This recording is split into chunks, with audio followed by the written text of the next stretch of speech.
आजकल हर किसी के घर में इंटरनेट है, लोग फाइबर लगवा रहे हैं, ब्रॉडबैंड लगवा रहे हैं, बट बहुत ही कम लोगों को पता है कि ये चीज़ें एक्चुअली काम कैसे करती है। और मैं आपसे एक क्वेश्चन पूछता हूँ, जो आपके घर में डब्बा आता है, क्या आपको पता है वो मॉडेम है या राउटर है? या अगर मॉडेम है या राउटर है तो दोनों में डिफरेंस क्या है? अब ये डिफरेंस मेजोरिटी ऑफ द लोगों को नहीं पता होता, उन्हें लगता है मॉडेम राउटर सेम चीज़ है, बट ऐसा नहीं है। तो इस वीडियो में आपका सारा डाउट क्लियर कर दूंगा कि मॉडेम क्या होता है, राउटर क्या होता है, और जब आप इंटरनेट लगवा रहे हो तो आपको कौन सा लेना है, या अगर आपके इंटरनेट सर्विस प्रोवाइडर ने आपके लिए लगाया था तब आपको अब नया कौन सा लेना है। तो चलिए सीधा वीडियो शुरू करते हैं। मैं हूं सौरभ और आप देखने तकनीकी सामान। अब सबसे पहले मैं आपको डिफरेंस बता देता हूं कि मॉडेम और राउटर में डिफरेंस होता क्या है। मॉडेम आपका जो इंटरनेट सर्विस प्रोवाइडर है उससे डिकोड करता है सिग्नल्स। राउटर आपका कोई सिग्नल डिकोड नहीं करता।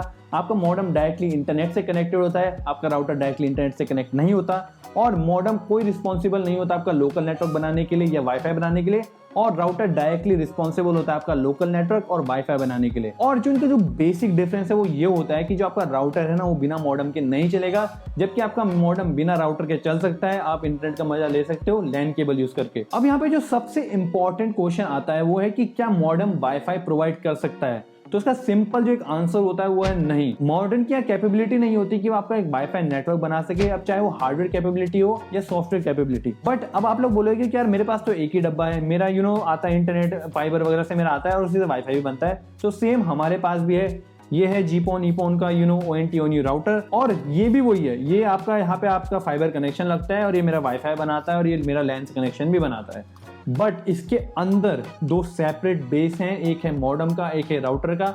ज्यादातर कंपनीज अब यही करती हैं कि जो सॉफ्टवेयर और हार्डवेयर होता है वो एक ही बॉक्स में फिट कर देती हैं। और जो यहाँ पे हम अंदर की जो इनके कंपोनेंट्स की बात कर रहे हैं वो अभी भी डिफरेंट है। तो मॉडेम इसके अंदर अभी भी सेपरेटली है, और वही मॉडेम आपका डायरेक्टली अंदर ही अंदर राउटर से कनेक्टेड है, और वो आपका लैन कनेक्शन दे रहा है और आपका वाईफाई कनेक्शन दे रहा है। अब यहाँ पे नेक्स्ट बात आती है कि आपको मॉडेम की जरूरत है वाईफाई बनाने के लिए। तो ऐसा नहीं है, आप वाईफाई अपने घर में भी बना सकते हो। आप एक राउटर ले सकते हो जो आपको 800 से 5, 6, 10 हजार तक के पड़ जाते हैं, और आप उससे वाईफाई बना सकते हो। बट उस वाईफाई का कोई फायदा नहीं होगा, क्योंकि उस वाईफाई के अंदर आपका इंटरनेट का कनेक्शन नहीं होगा। अब वाईफाई आपका यूज होता है फाइल शेयर करने के लिए, डाटा शेयर करने के लिए। अब चाहे वो डाटा आप इंटरनेट का डाटा यूज कर रहे हो या चाहे वो अपना डाटा अपने दोस्त को ट्रांसफर कर रहे हो, जैसे कि शेयर इट वगैरह यूज होते थे पहले, आपने यूज करा ही होगा फाइल ट्रांसफर करने के लिए, वो भी हॉटस्पॉट बना के वाईफाई क्रिएट करता था। तो उसी वे में या तो आप वैसे डाटा शेयर करो या इंटरनेट से शेयर करो। अब हमें नेक्स्ट क्वेश्चन आता है कि जब आपका ये काम चला रहा है, आपका वाईफाई भी बना रहा है और सिग्नल भी रह रहा है इंटरनेट से, तो आपको एक राउटर लेने की क्या जरूरत है? क्या आप मॉडेम से काम चला सकते हो?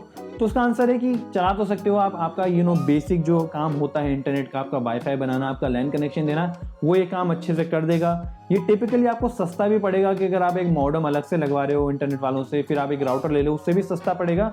बट ये कैपेबिलिटी में बहुत लैग करता है, इनकी रेंज अच्छी नहीं होती, इनकी जो स्पीड है उसमें भी आपको बहुत फ्लक्चुएशंस देखने को मिलती है और बहुत बार डाउनग्रेड भी देखने को मिलती है। एक जो डेडिकेटेड राउटर होता है आपको अमेज़न वगैरह पे मिलता है, बाहर मार्केट में मिलता है, वो काफ़ी हाई स्टैंडर्ड का होता है। वो उसी काम के लिए बना है कि आपका वाईफाई का जो रेंज है, वाईफाई की जो स्पीड है, आपको जो इंटरनेट जो प्रोवाइड करेगा वो काफ़ी हाई स्पीड से करे। और आप हमेशा जब भी आपको कोई कंपनी दे रही हो, आप पूछ सकते हो उनसे कि भाई हमें सिर्फ मॉडेम दो, उसमें वाईफाई की हमें जरूरत नहीं है, अगर आपका प्लान है एक राउटर खरीदने का एक्स्ट्रा।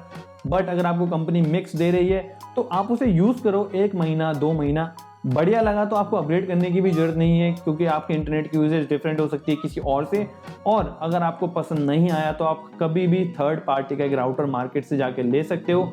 आपको बहुत डिफरेंट टाइप के देखने को मिल जाएंगे। एक बहुत ही बेसिक यूज जैसे आपको बिल्कुल 10-15 हजार के डेडिकेटेड गेमिंग राउटर भी देखने को मिलते हैं। अब आपके ऊपर है कि आपको किस टाइप की यूजेस चाहिए, क्या आप एक गेमर हो या आप सिर्फ घर से काम कर रहे हो या सिर्फ आपको अपने टीवी में इंटरनेट चाहिए। अब यहाँ पे अगर मैं इस पूरी वीडियो को समराइज करूँ 2 क्वेश्चन में, तो पहला क्वेश्चन है कि क्या मॉडेम बेटर है या राउटर बेटर है। तो दोस्तों, अगर आपको इंटरनेट चाहिए अपने घर में, आपके पास फाइबर लगा है या ब्रॉडबैंड लगा है, तो ऑब्वियसली मॉडेम इज इंपॉर्टेंट, क्योंकि उसके बिना जो आपका सिग्नल होता है वो डिकोड ही नहीं होगा, आप इंटरनेट यूज ही नहीं कर पाओगे। बट अगर आपका एक लोकल ऑफिस है जहां पे आपको सिर्फ फाइल शेयर करनी है, तो आप एक राउटर से भी काम चला सकते हो। अब सेकंड क्वेश्चन की बात करते हैं कि मुझे राउटर कब लेना चाहिए। तो पर्सनली यहाँ पे मैं अपना एग्जांपल दूंगा और होपफुली मेरे एग्जांपल से आपके डाउट भी क्लियर हो जाएंगे।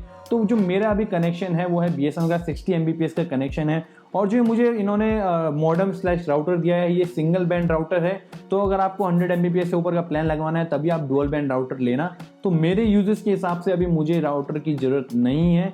बट अगर मैं कभी फ्यूचर में अपना प्लान अपग्रेड करना चाहता हूँ 200 Mbps पे, तो मेरे को एक डुअल बैंड की तो जरूरत पड़ेगी। सबसे पहले तो मेरे पास वहाँ पे दो ऑप्शन होंगे, या तो मैं अपने वेंडर भाई को बोलूँ कि भाई मुझे एक dual band modem slash router दे दे ताकि वो ये लेके चल जाए और दूसरा लगा के चल जाए, या मैं मार्केट से एक सिंपल डुअल बैंड राउटर खरीद लूंगा और उसे यहाँ पे वैन कनेक्शन के साथ कनेक्ट कर दूंगा। यहाँ पे मैंने अभी एक ऑलरेडी राउटर यूज कर रहा हूँ, बट वो मैं डिफरेंट यूजेस के लिए यूज कर रहा हूँ। तो वो है मेरा जो वाईफाई सिग्नल होता है उसे एक्सटेंड करने के लिए, क्योंकि जो मेरे घर का जो दूसरा कोना है वहाँ पे वाईफाई सिग्नल नहीं पहुंचते, तो वहाँ पे मैंने लैन केबल के थ्रू अपना राउटर कनेक्ट करा है ताकि वाईफाई के सिग्नल एक्सटेंड हो जाए। तो अगर आपके पास एक छोटा सा प्लान है 30, 40, 50 MB का, तो आपको ना तो राउटर लेने की जरूरत है, ना ही आपको डुअल बैंड राउटर लेने की जरूरत है स्टार्टिंग में, अगर आपका वेंडर आपको एक्स्ट्रा चार्ज करता है उसके लिए। अगर आपका जियो और एयरटेल है जहाँ पे आपको डुअल बैंड राउटर मिलता है तो अच्छी बात है। सेकंड जो लोग हैं जिनको राउटर लेना चाहिए वो है जिनको अपना सिग्नल एक्सटेंड करना है, तो आपके पास एक ऑलरेडी है, दूसरे कोने पे इंटरनेट पहुंचाना है, तो आप एक अच्छा सा राउटर, या चाहे तो आप MI का जो सस्ता सा मिलता है 900 रुपए का राउटर, वो भी आप ले सकते हो।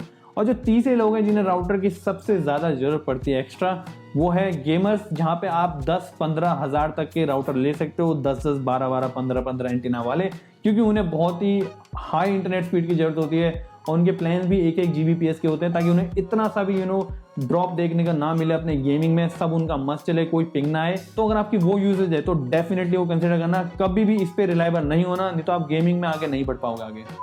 तो होपफुली आपको मॉडेम और राउटर में बेसिक डिफरेंस समझ आ गया होगा। अब अगर आपके पास कोई भी सिनारियो है कि आप कंफ्यूज हो कि मुझे क्या लेना चाहिए, कमेंट सेक्शन में हमें बताओ, हम रिप्लाई करने की कोशिश करेंगे, आपको सजेशन देने की कोशिश करेंगे। अगर आपको वीडियो पसंद आई हो तो वीडियो को लाइक जरूर करना, चैनल पे नए हो तो चैनल को सब्सक्राइब जरूर करना। मैं चलता हूं, मिलते हैं नेक्स्ट वीडियो में। जय हिंद।